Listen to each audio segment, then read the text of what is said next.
नमस्कार, आप देख रहे हैं न्यूज 18 बिहार झारखंड और मैं हूं आपके साथ सुकन्या सिंह। बिहार में कोरोना विस्फोट जारी है। आज 13 नए मरीज मिले। खगड़िया और सिवान में 5-5 नए मरीज मिले हैं। साथ ही ये तो बात हमने की खगड़िया और सिवान की, लेकिन बता दें कि नवादा में 1, वैशाली में 2 मरीज मिले हैं। मरीज की कुल संख्या इसी के साथ बढ़कर 1012 हो गई है। तो बिहार में कोरोना विस्फोट जारी है और साथ ही आज बिहार में 13 नए मरीज मिले हैं। इसके अलावा खगड़िया सिवान में 5-5 नए मरीज मिले हैं। कामगारों की घर वापसी के लिए सरकार लगातार ट्रेन चला रही है। लगातार दूसरे राज्यों में ट्रेन जा भी रही है। बावजूद इसके लोग घर वापसी की जल्दी में लॉकडाउन की लकीर को लांघ रहे हैं। 2 तस्वीरें आप अपने टीवी स्क्रीन पर देख रहे हैं। पहली तस्वीर गुजरात के भरूच की है, जहां प्रवासी मजदूरों ने घर वापसी की मांग को लेकर पुलिस पर पथराव कर दिया। जवाब में पुलिस ने आंसू गैस के गोले भी दागे। बताया जा रहा है कि ये सभी मजदूर बिहार और यूपी के रहने वाले हैं, जो अपने लिए घर वापसी की मांग कर रहे हैं। दूसरी तस्वीर हम आपको अहमदाबाद की दिखा रहे हैं, जहां लोग घर जाने की मांग को लेकर सड़कों पर उतर आए। इस दौरान सोशल डिस्टेंसिंग का भी ख्याल नहीं रखा गया। यहाँ भी हंगामा करने वाले लोग यूपी और बिहार के ही बताए जा रहे हैं।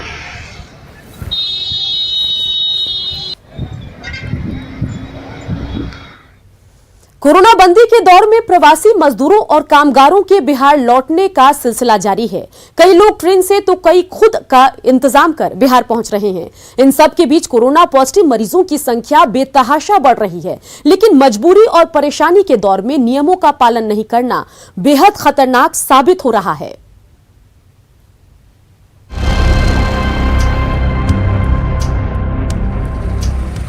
ट्रकों का ये काफिला सामान लादकर कहीं नहीं जा रहा, बल्कि इन ट्रकों में तो मजदूर लदे हैं, वैसे श्रमिक जो मुंबई से अपने घर लौट रहे हैं।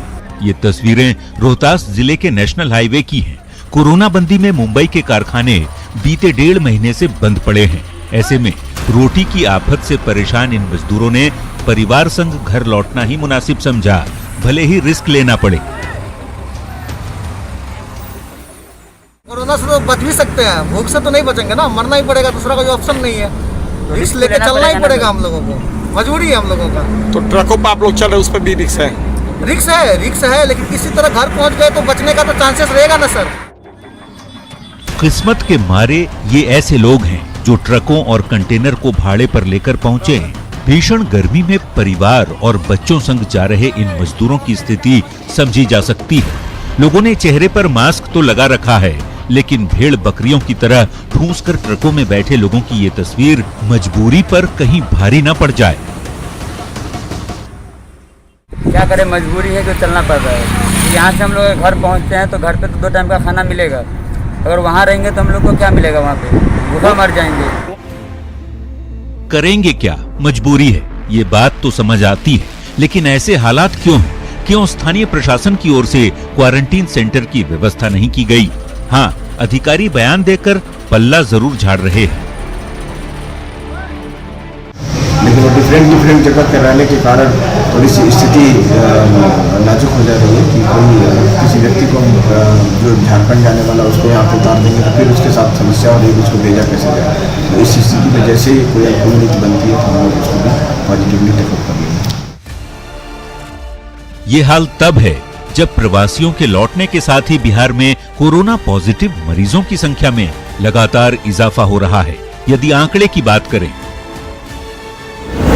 तो बिहार में 4 मई से अब तक 482 कोरोना पॉजिटिव मरीज मिले हैं। इन 482 में से 416 मरीज प्रवासी मजदूर ही हैं। मतलब कुल कोरोना मरीजों में 86% प्रवासी मजदूर ही शामिल हैं। ऐसे में समझना मुश्किल नहीं कि हालात कैसे हैं। स्पेशल ट्रेनों से प्रवासियों को लगातार बिहार लाया जा रहा है और कई यूं ही खुद की व्यवस्था कर अपने घर लौट रहा है। बात जिंदगी बचाने और हालात से लड़ने की है। ऐसे में कोरोना के खतरे की लड़ाई बड़ी चुनौती बन चुकी है। न्यूज 18 के लिए सासाराम से अजित कुमार के साथ ब्यूरो रिपोर्ट।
वैसे तो रेलवे ने अपनी सभी ट्रेनों को अगले 30 जून तक के लिए रद्द कर लिया है, लेकिन राजधानी पटना से दिल्ली को जाने वाली स्पेशल ट्रेन लगातार चल रही है। पिछले 12 मई से ये सिलसिला शुरू हुआ है और अल्टरनेट डे पे ये ट्रेन जो है ये लगातार चल रही है। देखिए इस वक्त ये तस्वीर है पटना के राजेंद्र नगर टर्मिनल की, जहाँ पर जो पैसेंजर्स हैं वो सोशल डिस्टेंसिंग का पालन करते हुए ट्रेन में जाने को यहाँ खड़े हैं। दूसरी तरफ जो ट्रेन है वो प्लेटफॉर्म पर आ चुकी है और थर्मल स्क्रीनिंग की भी यहाँ व्यवस्था की गई है। जो थर्मल स्क्रीनिंग है लगातार वो पैसेंजर का किया जा रहा है। सैनिटाइजेशन का काम भी चल रहा है, जो सामानों का सैनिटाइजेशन है वो किया जा रहा है यहाँ पर। और दूसरी तरफ जो हैंड वाश है वो भी रेलवे ने अपनी तरफ से उसका भी अरेंजमेंट कर रखा है। दोनों तरफ प्लेटफॉर्म पे दोनों तरफ जो है वहाँ पर थर्मल स्क्रीनिंग की जा रही है, टिकट चेक किया जा रहा है और रेलवे हो या फिर आरपीएफ, जीआरपी सभी सुरक्षा का पूरा ख्याल रख रहे हैं। देखिए किस कदर यहाँ पे जो पैसेंजर हैं उनकी टिकट जो है वो चेक की जा रही है और एक एक करके सिलसिलेवार तरीके से सभी की टिकट चेकिंग का जो सिलसिला है वो लगातार चल रहा है। और जो आरपीएफ के अधिकारी हैं उनसे हम बात कर रहे हैं। आज के डेट में लगभग 200 से ऊपर पैसेंजर आ रहे हैं यहाँ से। ये क्यू सोशल डिस्टेंसिंग मेंटेन करें या क्यू मेंटेन रहे इनका, और थर्मल स्क्रीनिंग भी हो रही है। आरपीएफ के इंस्पेक्टर बता रहे हैं कि 200 से अधिक पैसेंजर आज राजेंद्र नगर में हैं। और देखिए ये तस्वीर है लगातार जो सोशल डिस्टेंसिंग की बात मैं कर रहा हूँ, जो ये सर्कल बनाया हुआ है इसी में पैसेंजर हैं वो लगातार आ रहे हैं और दूर दूर तक आप देखिए, चूँकि 1.5 घंटे पहले तक पैसेंजर्स को यहाँ बिठाना है और दूर तस्वीरों में देखिए जो सामान लाए जा रहे हैं पैसेंजर्स के उसको सैनिटाइज किया जा रहा है। रेलवे के जो एम्प्लॉय हैं वो सैनिटाइज कर रहे हैं। तो बिल्कुल अपनी तरफ से रेलवे एहतियात बरत रहा है और मकसद यही है कि यात्रा जो है वो सुरक्षित हो। चूँकि कोविड-19 के इन्फेक्शन से बचाना पैसेंजर्स को एक बड़ी प्रायोरिटी है रेलवे के लिए और बिल्कुल रेलवे अपनी तरफ से भरसक कोशिश भी कर रहा है। और पिछले 12 मई से जो ये सिलसिला शुरू है वो लगातार इसी तरीके से जारी है। कैमरा पर्सन राहुल के साथ संजय कुमार, न्यूज़ 18 पटना। तो बताएं कि आज पटना से दिल्ली जाएगी दूसरी ट्रेन। चलिए सीधा लेकर चलते हैं आपको राजेंद्र नगर, जहां से हमारे संवाददाता संजय हमारे साथ जुड़ गए हैं। संजय, ट्रेन जाएगी आज दोबारा जो है वो दिल्ली और इन सब के बीच हमने देखा कि प्लेटफॉर्म से लेकर स्टेशन परिसर तक तैयारी पूरी है, सोशल डिस्टेंसिंग का भी ख्याल रखा जा रहा है और यहाँ पर सामानों को भी सैनिटाइज किया जा रहा है। क्या कुछ अपडेट आप तक पहुंची है, बताइए। जी बिल्कुल, देखिए तस्वीर है ठीक हमारे पीछे जो दिल्ली जाने वाली स्पेशल ट्रेन है वो लगी हुई है। राजधानी की तर्ज पर इस ट्रेन को चलाया जा रहा है। 7:20 पर यह ट्रेन राजेंद्र नगर टर्मिनल से खुलेगी और देखिए बिल्कुल जो पैसेंजर है वो लगातार ट्रेन की तरफ रुख करते नजर आ रहे होंगे। सबसे पहले हैंड वॉश कराया जा रहा है, आप तस्वीरों में देख सकती हैं। ठीक इसके आगे जाने पर जो थर्मल स्क्रीनिंग है वो करवाई जा रही है।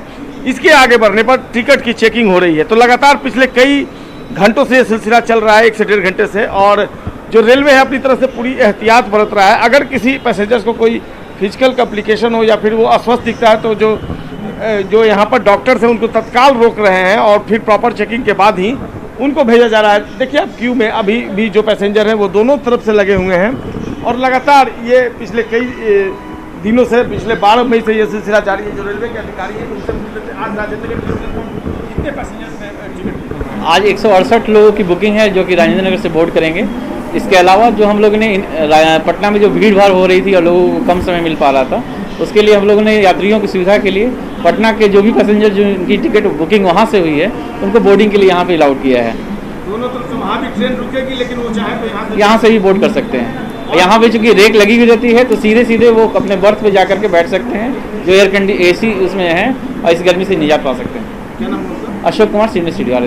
अशोक कुमार रेलवे के अधिकारी, उन्होंने एक महत्वपूर्ण जानकारी दी है।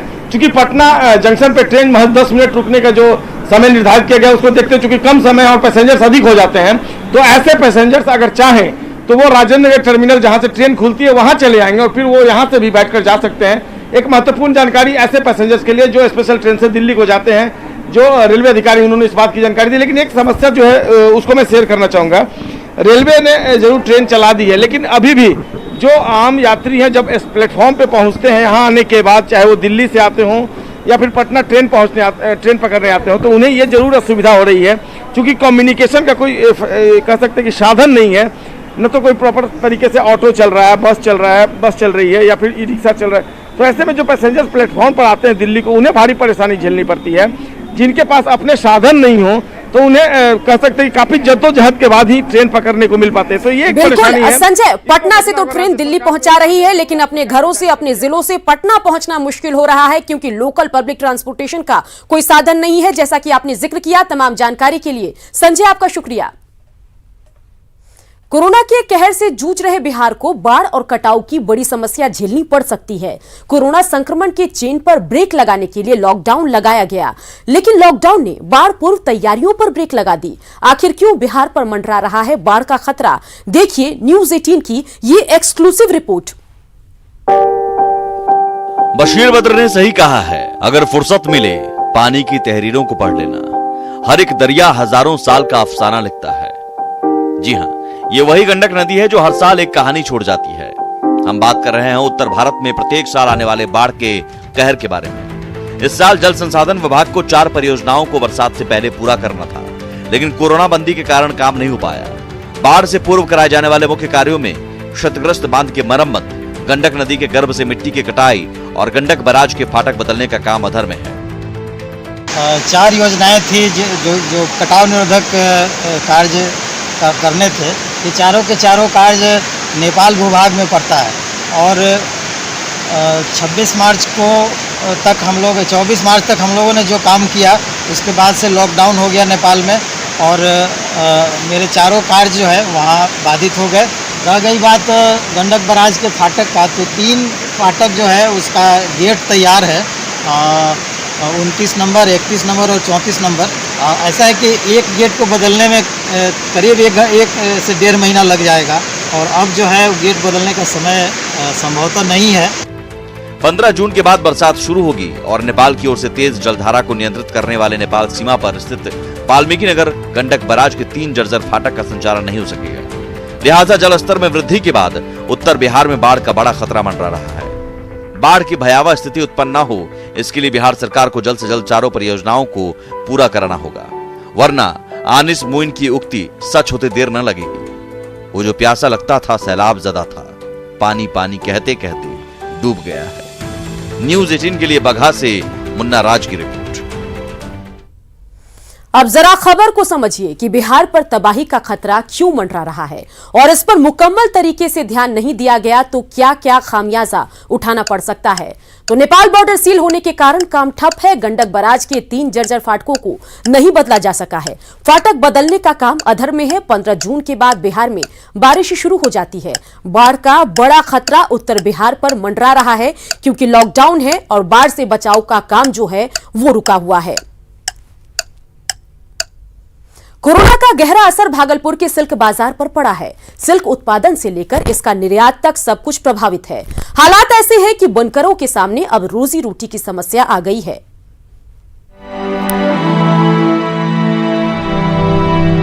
भागलपुर के नाथनगर की ये गलियां कभी दिन रात पावरलूम के खटखट की आवाज और लोगों की चहलकदमी से गुलजार रहती थी, लेकिन कोरोना बंदी के कारण ये इलाका सुनसान और शांत पड़ा है। पूरे जिले में 45,000 पावरलूम और 15,000 के करीब हैंडलूम हैं। पिछले 1.5 महीने से अधिक समय से सिल्क के सूत काटने से लेकर कपड़े के निर्माण तक का काम बंद है। फलस्वरूप भागलपुर के बुनकरों के समक्ष भूखमरी की समस्या आ गई है। कोरोना के कारण सर हम लोग को बहुत मुश्किल का सामना करना पड़ रहा है। हम लोग को 1-1 रुपये के लिए मोहताज हो रहे हैं। हम लोग का लूम बंद है, खाने के लिए खाना नहीं मिल रहा हम लोग को। इतना मुश्किल हो रहा है कि हम ही लोग समझते हैं, खाने पीने की सब परेशानी हो रहा है। भागलपुर के सिल्क, खासकर तसर सिल्क की मांग देश के विभिन्न राज्यों के साथ साथ विदेशों में भी रहती है। कोरोना बंदी के कारण 200 करोड़ रुपए से अधिक का सिल्क कारोबार प्रभावित है।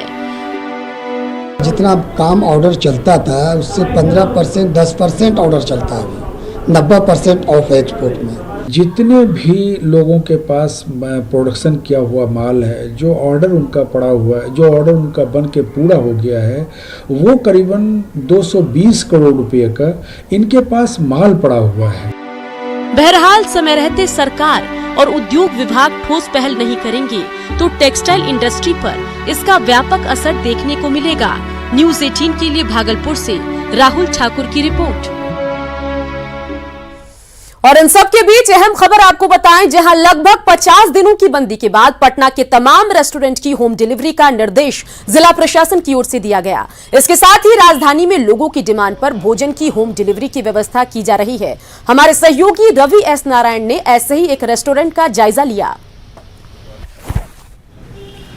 लॉकडाउन में लगभग 50 दिनों तक दुकान बंद रहने के बाद जिला प्रशासन ने रेस्टोरेंट को इतनी छूट दी है कि वो होम डिलीवरी कर सकते हैं और होम डिलीवरी करने के लिए कई नियमों और शर्तों को साथ में रखा है। और इस घोषणा ने न सिर्फ लोगों को बल्कि जो दुकानदार हैं उन्हें भी काफ़ी राहत मिली है कि 50 दिन के बाद जो है, अभी हम दिखाते हैं कि जो भी घोषणा हुई है उस घोषणा के बाद जो है वो कम से कम डोर टू डोर जो है वो यहाँ पे शुरू कर दिया गया है, रेस्टोरेंट से डिलीवरी जो है लोगों को। और यहाँ पे जिला प्रशासन के द्वारा ये निर्देश दिया गया था कि कम से कम सोशल डिस्टेंसिंग का पालन करना है और हाइजीनिक जो है उसे ध्यान में रखना है। तो यहाँ पे जो लोग हैं वो देख सकते हैं कि सोशल डिस्टेंसिंग का तो पालन कर ही रहे हैं, साथ में मास्क लगाना अनिवार्य था जो दिखाई पड़ रहे हैं। ये कितना राहत दे रहा है इन दुकानदारों को और लोगों को, ये जानने की कोशिश करते हैं। यहाँ पे जो दुकानदार हैं बताइए कि पिछले 50 दिन से बंद थे, अब डोर टू डोर घोषणा हुई है देने की, आप लोगों ने शुरू कर दिया है? जी हम लोगों ने शुरू किया है सरकार के दिशा निर्देशों के अनुसार। जी कितनी राहत पहुंच रही है? आंशिक रूप से इसे राहत कह सकते हैं। जितनी बड़ी त्रासदी है उसमें एक आंशिक रूप से ये राहत का काम है। रेस्टोरेंट को खोलने के पहले पूरी तरह से सैनिटाइज का छिड़काव किया, अपने सारे एम्प्लॉय को मास्क और दस्ताने और कैप जो है वो सुविधा कराई। और जो भी लोग खाना पहुंचाने या होम डिलीवरी करने जाते हैं तो एक वो डिस्टेंस मेंटेन करते हैं। निश्चित रूप से कहा जा सकता है कि इन दुकानदारों के लिए थोड़ी राहत बनकर ज़रूर आई है। कैमरा पर्सन आशीष के साथ Ravi S Narayan, News 18 Patna. Corona बंदी में बाहर से आ रहे मजदूरों के लिए मनरेगा वरदान साबित हो रहा है। दरभंगा में मनरेगा के तहत 49,000 मजदूरों को काम मिला है। वहीं प्रवासी मजदूरों को उनके स्किल के हिसाब से काम मुहैया कराने की तैयारी है। लॉकडाउन के बंद छे, वैसे भूख मरे चली तो दुनू गोरा दू पति पत्नी दुनू गोरा खट रहा, खाने के लिए कुछ भी नहीं है। खटते हैं तो 8 दिन पर पाई आता है खाता पर, तो छुड़ाते हैं तो खाते हैं। ये वंदना देवी हैं, जो इन दिनों अपने पति के साथ दरभंगा में मनरेगा की मजदूरी कर कमा रही हैं। लेकिन चंद दिनों पहले तक भूखों मरने की नौबत थी। वंदना जैसी कई और मजदूर हैं जो हाथों में कुदाल और सर पर टोकरी लेकर मनरेगा के काम में जुटे हैं और हाथों में पैसे आने पर खुश हैं। बहुत अच्छा लग रहा है, बहुत खुशी है सर। हम लोग मजदूर भाई जितने हैं सब लोग खुशी है। पैसा कैसे मिलता है, कितना मिलता है? पैसा सर 194 रुपया है। हफ्ते 8 दिन 1 हफ्ते का बात किया है। खाते हुए पैसे आते हैं, फिर हम लोग निकाल के लाते हैं। बेरोजगारी लॉकडाउन की वजह से हो गई थी, हम लोग परेशान थे। साग सब्जी का भी पैसा नहीं मिल पाता था, दिक्कत थी।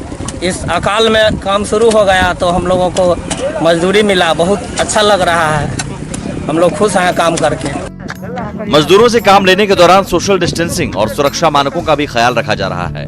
वहीं दरभंगा डीएम ने बताया कि बाहर से आए मजदूरों का स्किल सर्वे कराकर उनके हुनर के हिसाब से भी काम मुहैया कराया जा रहा है। 39,000 के ऊपर लोगों को काम मिला है तुरंत प्रभाव से। ये अस्थायी रूप से हम लोग मनरेगा के तहत इनको एंगेज किए हैं। इसके अलावे सभी लोगों का स्किल सेट सर्वे भी हो रहा है और स्किल इन प्रकार जिस प्रकार के काम करते थे बाहरी राज्यों में उसको आइडेंटिफाई करके उसी प्रकार की काम यहाँ पर भी हम लोग मुहैया कराने की पूरा कोशिश में है। सूची बनाई जा रही है। दरभंगा में तकरीबन 49,000 मजदूरों को मनरेगा के तहत काम मिला है। मजदूर भी अपनी माटी में काम मिलने को लेकर खुश हैं। विपिन कुमार दास, न्यूज़ 18 दरभंगा। कोरोना बंदी में व्हीकल पास बनाने के लिए भीड़ लग रही है। लोगों की बड़ी तादाद को देखते हुए अब पटना के श्री कृष्ण मेमोरियल हॉल में पास बनाने का काम किया जा रहा है, लेकिन यहाँ लोगों का लंबा इंतजार, जी हाँ, लोगों को लंबा इंतजार करना पड़ रहा है। साथ ही सोशल डिस्टेंसिंग का भी ख्याल रखा जा रहा है। रिपोर्ट देखिए। लॉकडाउन में जैसे जैसे ढील दी जा रही है, पास बनवाने के लिए जो भीड़ है वो आप देखिए, जिला प्रशासन का जो कार्यालय है जहाँ पर पास बनाया जाता है वहाँ पर भीड़ बढ़ती जा रही है। आप देखिए ये एसकेएम के पीछे का ये इलाका है जहाँ पर पास बनाया जाता है।